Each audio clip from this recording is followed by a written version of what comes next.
한 달 동안 계속 감사, 감사, 감사. 혹시 감사의 단어가 이제는 그만해도 되지 않을까 이렇게 생각이 되시지는 않으시지요? 네. 아무리 강조해도 그리스도 안에서 감사를 고백하고 나눌 수 있다는 것은 너무나 중요한 것일 것입니다. 이렇게 감사의 말씀들을 우리가 듣고 있는데 어떻게 감사가 많이 우리의 입술 속에서 또 삶의 모습에서 나타나고 계십니까? 신자의 삶이라고 하는 것이 때로는 그렇게 넉넉지 않다라는 것을 생각해 보게 됩니다. 왜냐하면 하나님의 뜻대로 살아가고자 할 때 그 삶을 살지 못하도록 하는 것들이 우리의 안팎으로 여러 가지 유혹들이 찾아오기 때문입니다. 많은 그 유혹들을 제공하는 대적자들, 우리 주위에 둘러싸고 있고 우리가 살아가는 이 도시에 에워싸고 있습니다. 그리고 그 도시 안에는 그들을 동조하는 자들도 함께 있습니다. 그러니 이러한 것들을 생각해 보면 감사의 삶, 신자의 삶, 참 당해낼 재간이 없다라고 느끼실 때도 있을 것입니다.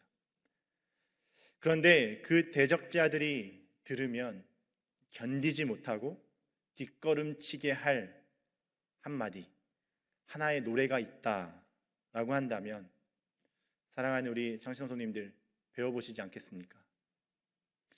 그 노래를 들을 때마다 그들이 뒤로 물러서고 어떤 영향력도 끼치지 못한다고 한다면 우리는 그것을 내 것으로 분명히 소유해야 할 것입니다. 그 노래가 우리 안에 심겨지면 심겨질수록 우리 신자의 삶은 더 깊고 견고해지고 평안이 찾아오고 담대해진다라고 한다면 분명히 이것은 우리가 소유해야 할 너무나 중요한 보화일 것입니다. 우리가 어느 곳에 있든지 어디에 있든지 앉으나 서나 누웠을 때나 일어났을 때나 일터에 있었을 때나 어떤 낯선 환경에서 낯선 이들과 함께 있다 할지라도 이 보화를 우리는 계속해서 읊조리게 될 것입니다. 우리는 사탄과 그의 군대들에 둘러싸여 있습니다. 오늘 본문에 이 골로새 교인들이 당면한 문제이기도 합니다. 옥중에 있는 바울이 이 골로새 교인들의 신앙을 듣고 기뻐했습니다. 그리고 기도할 때마다 감사했습니다.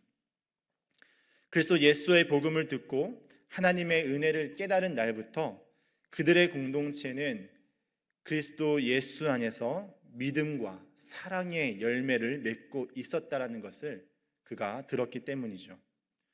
그런데 이런 공동체가 살고 있는 그 도시는 로마 제국의 식민지였던 소아시아 내륙의 작은 서금이지만 그곳은 고대 상업 중심지였고 그 지역에 살고 있는 많은 유대인들이 그 유대교와 관련된 요소들의 다른 이교적인 그러한 내용들이 추가가 되면서 혼합주의적인 이단적 경향이 있는 가르침의 위협을 받고 있었습니다.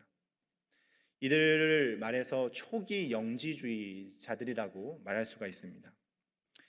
이들의 가르침을 간단히 살펴보면 육을 무시하고 영만 구원의 대상으로 간주를 했습니다.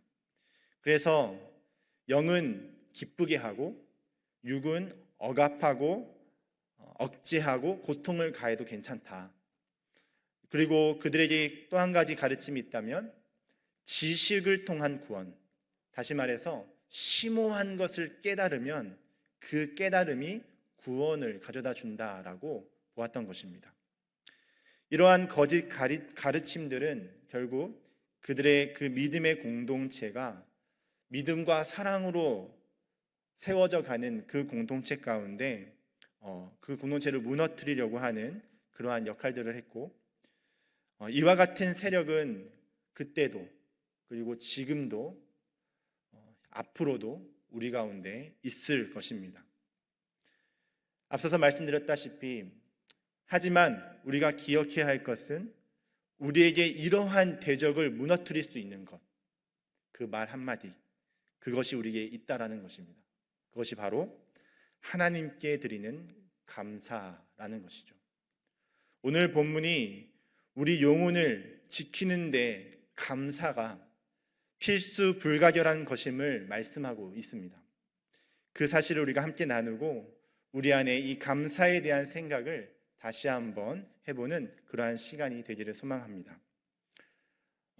우선 우리가 이 결론에 도달하기 위해서는 앞선 구절들을 좀 살펴봐야겠습니다. 먼저 바울은 1절에서 골로새와 라오디게아에 있는 자들을 위해서 내가 얼마나 힘쓰고 있는지를 너희들이 알기를 원한다, 이렇게 말씀합니다.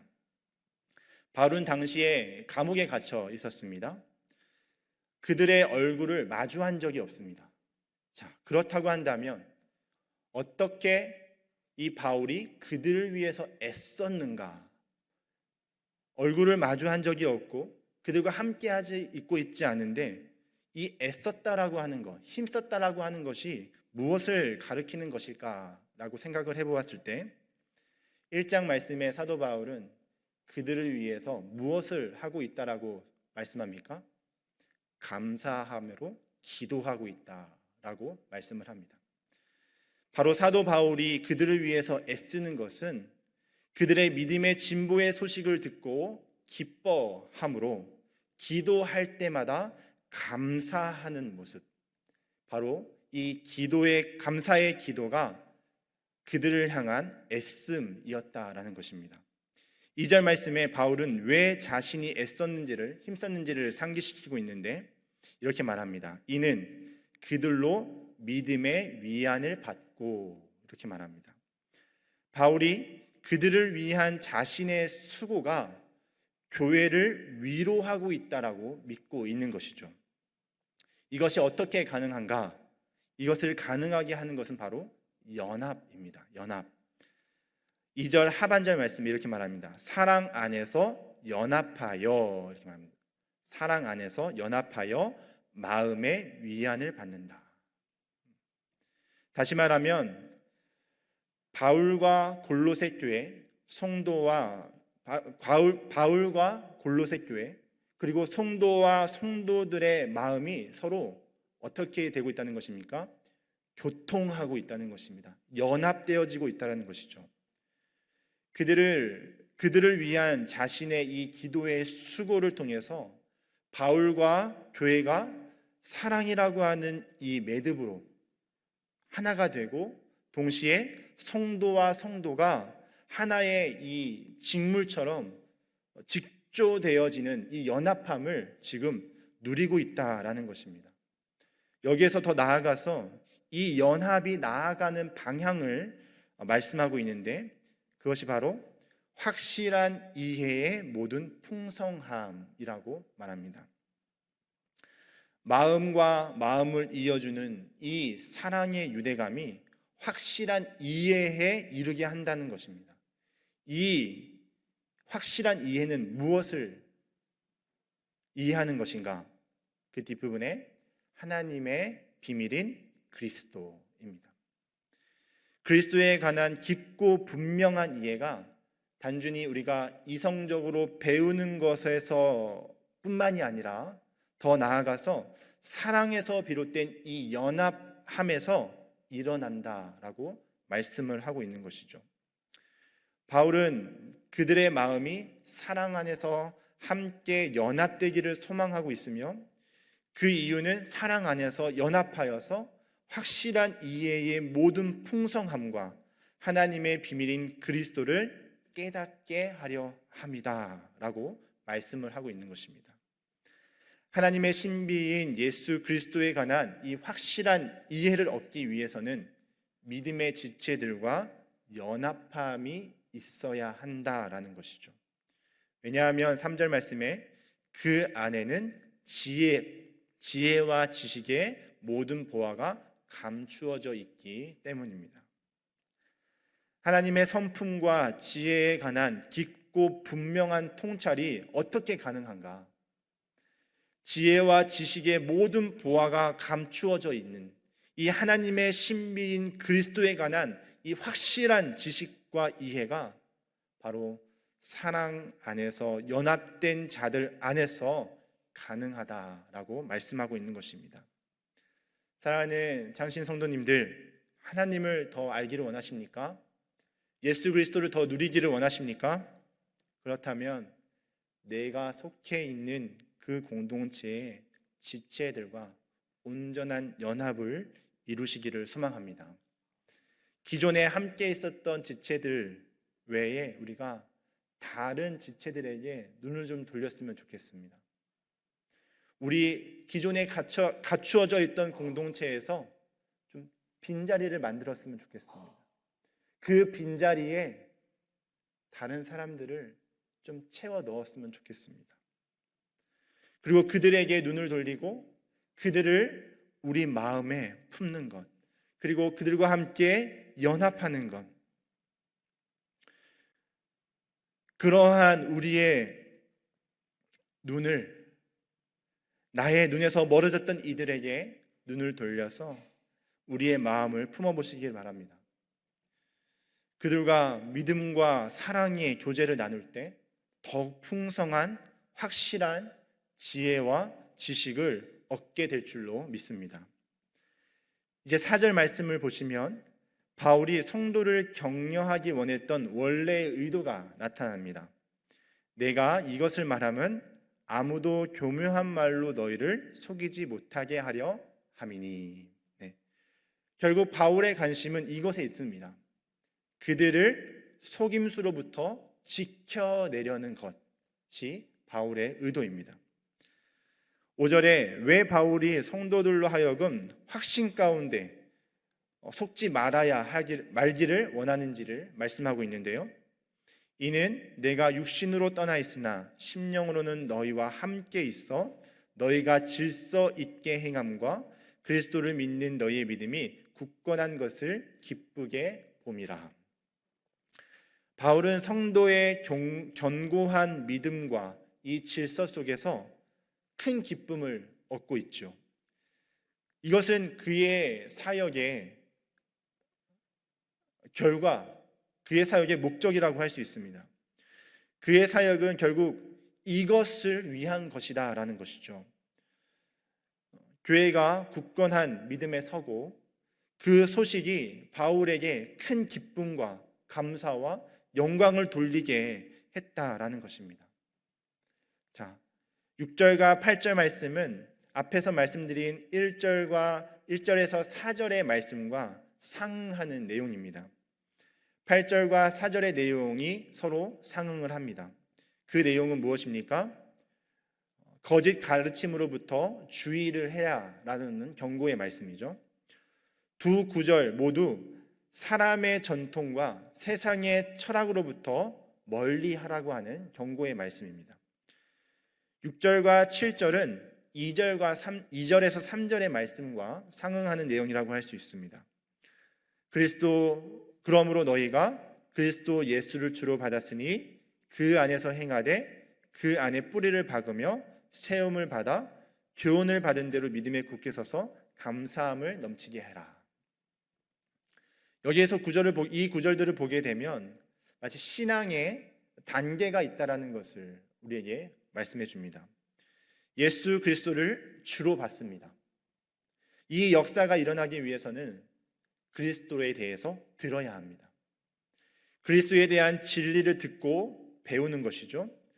그 진리로 인해서 그리스도를 주로 받아들입니다.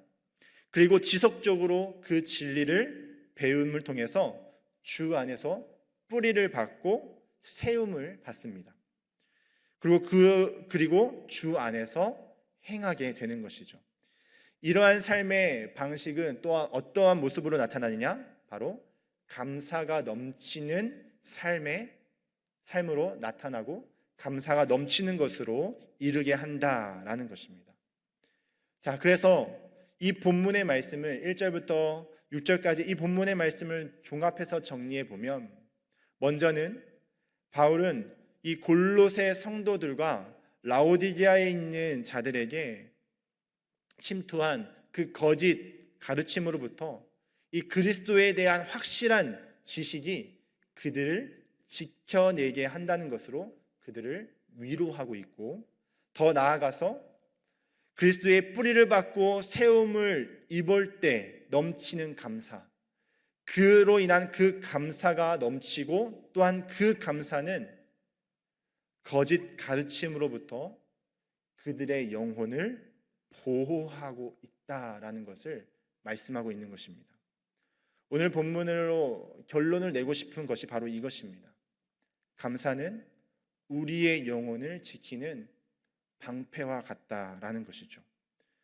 감사는 우리의 영혼을 지켜냅니다. 감사로 우리의 영혼을 지켜야겠습니다. 감사로 충만하지 못할 때 그 영혼은 이 사탄의 먹잇감이 되고 말아버립니다. 우리의 심령 깊은 곳에서 감사의 고백, 감사의 노래가 불러지지 못할 때 우리를 둘러싸고 있는 이 대적은 너무나 쉽게 우리의 영혼을 도적질하고 속이고 우리 안에 있는 그 동조자들과 함께 활개를 치게 될 것입니다. 이러한 대적자들에게 안전을 확보하기 원한다면 우리는 감사로 우리의 영혼을 방패 삼아야 한다는 것이죠. 로마서 1장 21절 말씀에 우리는 이 진리를 다시 한번 확인할 수가 있습니다. 하나님을 알되 하나님을 영화롭게도 아니하며 감사하지도 아니하고 오히려 그 생각이 허망해지며 미련한 마음이 어두워졌나니. 우리의 마음에 하나님께 감사로 응답하지 않을 때 무엇이 나타납니까? 미련함과 어두움이 우리의 마음에 자리 잡습니다. 사탄의 어두움이 우리의 마음에 자리를 잡습니다. 뒤집어서 말씀을 드리면 감사는 우리의 영혼의 어둠을 몰아내는 그 등불을 지키는 파수꾼과 같은, 보호막과 같은 역할을 한다라는 것입니다. 파수꾼이 그 역할을 실패하면 등불은 어둠에 휩싸여져 버리는 것이죠. 잘 한번 생각해 보시기 바랍니다. 우리가 이 땅을 이 현재에도 이 거짓 가르침, 소위 말해서 이단에 빠지는 이들의 그 빠지기 직전의 그 모습을 곰곰이 관찰해 보면 그들에게는 감사가 없습니다. 그들에게는 불만, 여러 가지 것들에 대한 불만과 원망과 낙심과 염려와 어려움이 가득 차 있습니다. 그럴 때 이 거짓 가르침들이 그들에게 다가오게 되면 너무나 쉽게 그 가르침에 넘어가게 되는 것이죠. 교회에 대한 불만, 성도들에게 대한 불만, 목회자들에게 대한 불만, 이러한 불만들이 쌓이고 쌓이면 그 마음이 어두움으로 자리 잡게 되고 그 순간 우리 내면에 있는 동조자들이 그 대적의 동조자들이 다른 것을 찾으라 하라고 우리 마음에 속삭이는 것입니다. 그들의 그 동조에 동의하는 순간 깊은 어둠으로 빠지게 되는 것이죠. 이처럼 감사하지 않는 마음이 우리 마음 가운데 싹틀 때 우리는 매우 경계하고 긴장해야 하는 것입니다. 그래서 이 감사에 대한 역할, 이 감사가 우리 가운데 어떻게 계속적으로 지속적으로 그 역할을 해야 할지에 대해서 이 골로새서 4장의 말씀과 이 골로새서와 짝을 이루는 에베소서의 말씀을 가지고 함께 말씀을 나누고 정리를 하고자 합니다. 첫 번째는 골로새서 4장 2절에 이렇게 말씀합니다. 기도를 계속하고 기도에 감사함으로 깨어 있어라. 감사함으로 기도에 깨어 있으라 라고 말씀합니다. 이 구절을 좀 더 정확하게 말씀을 드리면 감사를 통해 기도에 깨어 있으라 라는 의미입니다. 깨어 있다라고 하는 것은 무엇을 말합니까? 경계하라는 것이죠. 경계해라. 예수님께서 제자들에게 겟세마네 동산에서 하신 말씀이 기억이 납니다. 시험에 들지 않게 깨어 있어라. 깨어 있어라. 기도함으로 경계해서 자신을 지키라는 말씀이시죠. 오늘 말씀에서는 무엇으로 깨어 있으라고 합니까? 감사함으로 깨어 있으라라고 말합니다. 사랑하는 성도님들, 우리가 기도할 때 가장 싫어하는 자가 누굴까요? 너무 쉬운 질문이죠? 바로 대적자들, 사탄들입니다. 그래서 사탄은 기도하는 자들을 때로는 사용합니다. 그 기도하는 자들에게 공격합니다. 기도의 자리로 나아가려고 할 때 오만 가지 생각에 잡념에 쌓이게 하거나 염려와 걱정거리들, 때로는 주위 사람들로 인해서 마치 방해를 받고 있다고 생각하는 그러한 여러 가지 조건들을 내 안에 생각나게 하면서, 이유들을 생각나게 하면서 기도의 자리로 나아가지 못하게 합니다. 그리고 때로는 그 기도하는 것이 마치 자신의 공로와 자신의 신앙의 그 성숙함으로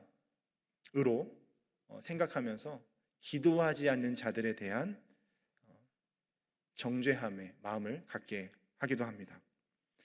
이렇듯이 기도는 사탄이 가장 싫어하는 것 중에 하나일 것입니다.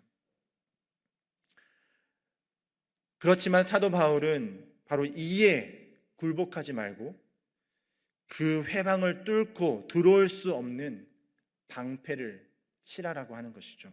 그것이 바로 무엇입니까? 감사함이다라는 것이죠. 기도를 계속하고 기도에 감사함으로 깨어 있으라라는 것입니다. 빌립보서 4장 6절에서 7절에서 이렇게 말씀합니다.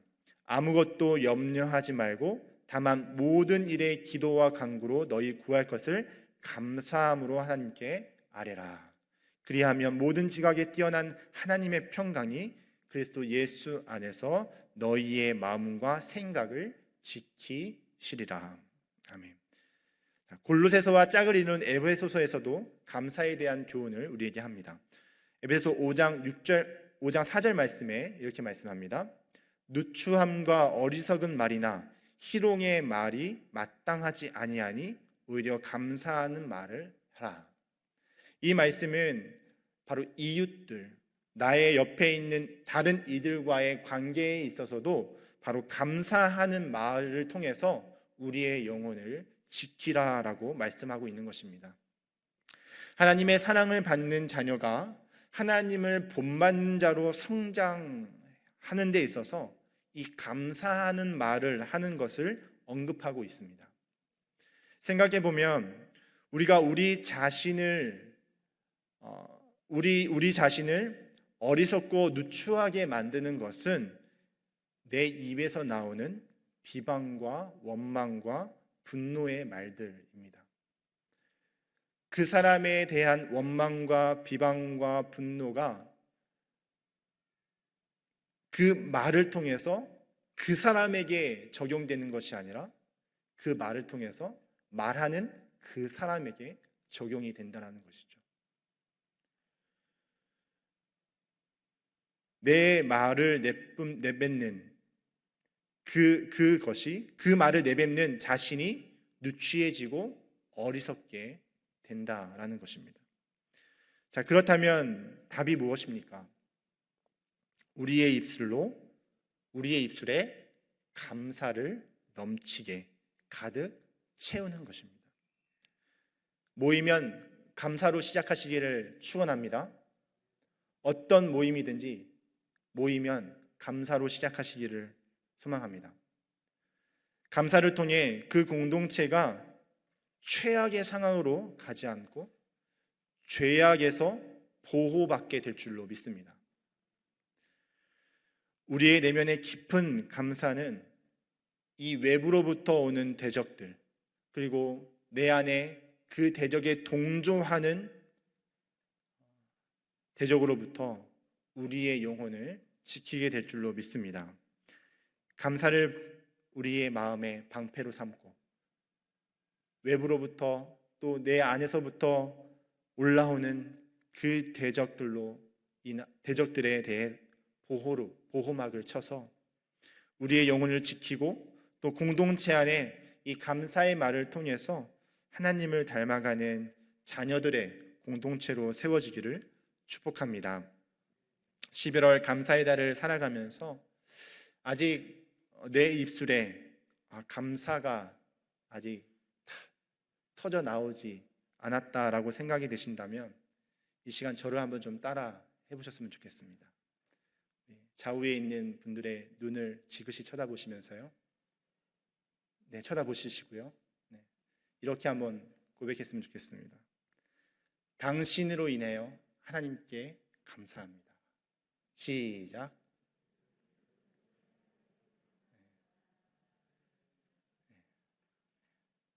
한쪽만 하면 한쪽이 서운해하니까 다른 한쪽 보시면서 다시 한번 하겠습니다. 당신으로 인하여 하나님께 감사합니다. 아멘. 이러한 삶의 고백이, 감사의 고백이 우리 가운데 넘치기를 주님의 이름으로 축원합니다. 기도하겠습니다.